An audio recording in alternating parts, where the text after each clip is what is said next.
నా జీవితంలో అన్ని కూడా తినవేయబడుతున్నాయి, నాశనం అయిపోతున్నాయి అని అంటున్నారా?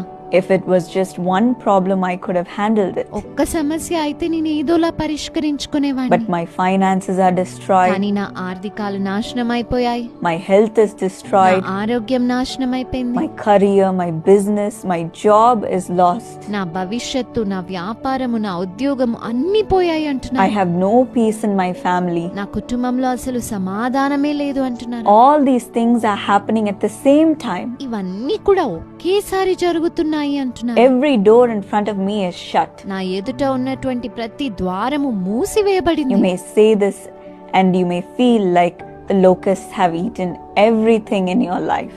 మీ జీవితంలో అన్నిటిని మిడతలు తినివేశాయి అన్నట్టుగా మీరు భావిస్తూ చెబుతున్నారా? There is nothing for me to enjoy. నేను అనుభవించడానికి ఏది లేదు. No peace in my life. సమాధానమే నా జీవితంలో But లేదు. my dear friends, కానీ నా ప్రియ స్నేహితులారా, God says that He will restore everything that you have lost. మీరు పోగొట్టుకున్న వాటన్నిటిని మరలా పునరుద్ధీకరిస్తాను అని ప్రభు అంటున్నాడు. Why